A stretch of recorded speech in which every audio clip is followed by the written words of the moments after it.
everybody and welcome back to my channel. My name is Holly and today we are going to be going through my art space and also my sensory play table space because they are 2-in-1.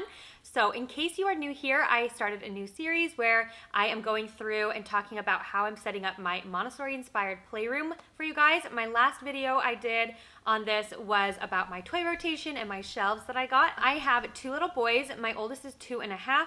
He's almost 3, and then my other is 8 months. So this is more geared towards my 2.5-year-old. My 8-month-old, I definitely give him a lot less options. It's just something a little bit more his level. He still is like a very mouthy baby. He puts everything in his mouth, so I'm really careful about what I give him. So this is definitely geared toward a little bit of an older child. So first of all, I want to show you guys my little storage area. So right here is where I have all of my storage for the art supplies, and each little pocket has different art supplies in it. And it's great because it's my son's level. He can come up and look inside and get whatever he wants to play with, and then he can bring it over to this table right here and start doing it. So right here I have his watercolor stuff. This obviously is a disaster. I actually bought just a new watercolor set, which is also, you know, looking a little rough, but looks a lot better than this one does. And if you're new to watercolors and everything like that and your child is new to painting, I would definitely just buy like sets of just 1 or 2 colors so that they're able to really learn and distinguish colors. But my son loves to mix it and I don't really care as much that, you know, everything kind of turns out a muddled brown because he thinks it's interesting and fun. So I always have one of these cups with this because I filled this up, not fill it up. I put a little bit of water in here for him, and then he has these 2 brushes that we just got from Ikea. And this is also from Ikea. Really like this. And that is his watercolor section right here. And then over here I have some stamps. So he is really into stamping lately. He thinks it's so much fun. Stamping and stickers and vehicles. We've been doing so many vehicle activities because he just thinks they're so much fun. This is the train. So this is just a Melissa and Doug set, and it's been really fun. So we have, these come with like a ton of different stamps, but I just have 3 of them in there. And it also has multiple colors, but I just have 1 color. And I will kind of like rotate that out as he needs it. This right here are his scissor skills. So we're definitely working on scissor skills. He can try to follow the line. He's not great at following the line yet. Mostly he just like makes little cuts, which is fine and totally good. I recently got these scissors for him. So this is like, you can put this down, and then that way when you click it, it retracts back up. So these are great like first time scissor for a toddler because they are learning that skill of like opening and closing their hands. And then up here I have stickers. I have multiple stickers, but these are our car stickers.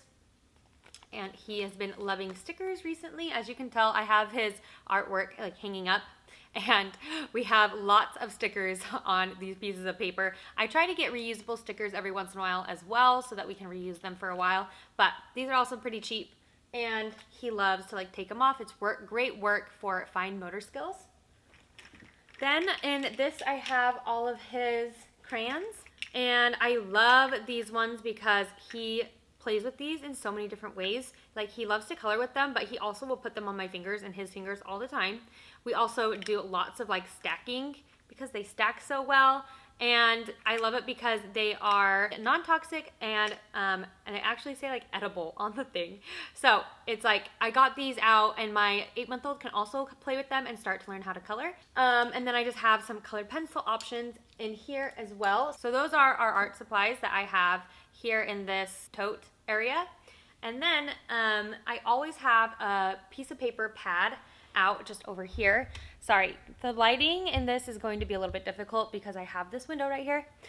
But I always just keep a tray right here where his table is so that he can get out this pad of paper anytime he wants.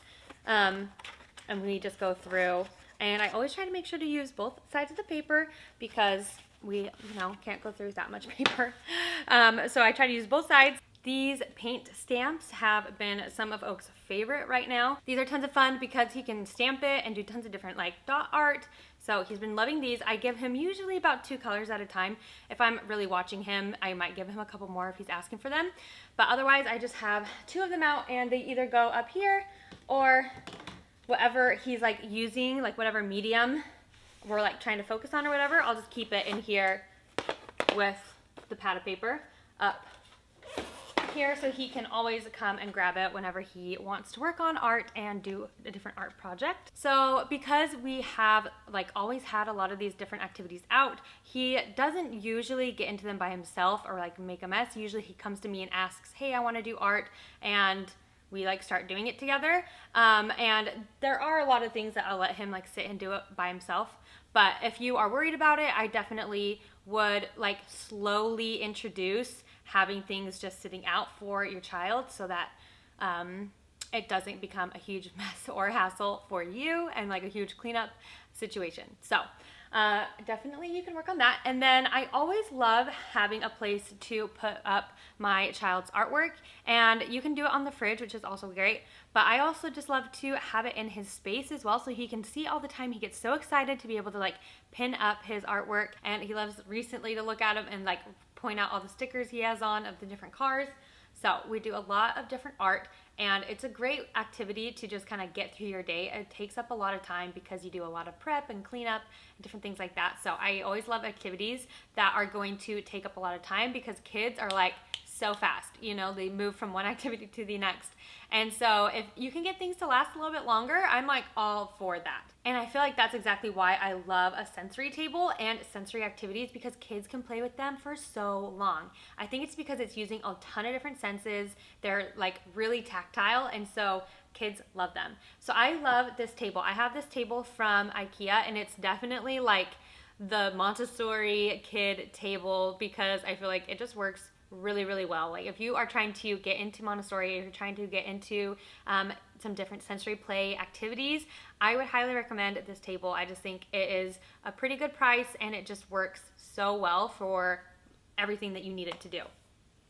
So when we are not using it as a sensory table, it just stays covered. I can show you guys right here. And then when you want to take it off, there's tons of different stuff you can put in these buckets right here. So right now I just have these animals, and then this, like, I think it's like, I don't know, I honestly got it in like a present, so it's just like a bunch of the like packing stuff. But we are doing different like hide and seek. You know, the animals can like sit in it. It's like bouncy. It's totally different. All right, so I'm going to tell you guys some of my very favorite activities and things to put into a sensory bin. So my very first are beans. These are just like dried beans, and I love these because it's so cheap. It's easy to like clean up and vacuum up and help pick up, because I always try to have Oak help me pick them up if they, you know, get everywhere, which they oftentimes do. In here we have some clothespins because we were playing like a hide and seek type thing, like finding the clothespins in the beans, and I never took the clothespins out, but tons of fun. I also have a bunch of pom-poms. These are really fun. This is great for sorting activities. It's great just for feeling and playing with. He loves these pom-poms. I have some noodles. So these I colored red, but you can really do whatever you'd like with these. And you can color them. You don't even have to color them.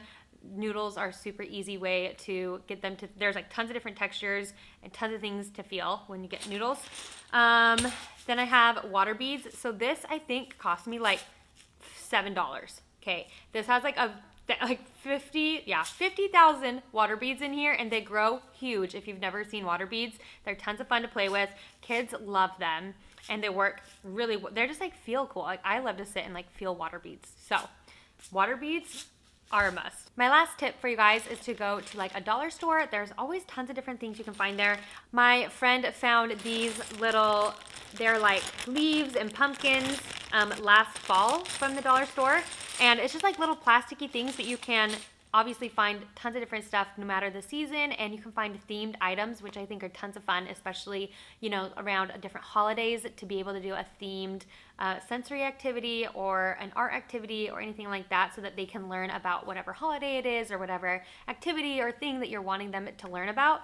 And when everything is themed, it just like is so cohesive, it looks so nice, and it's just like one of my favorite things to do.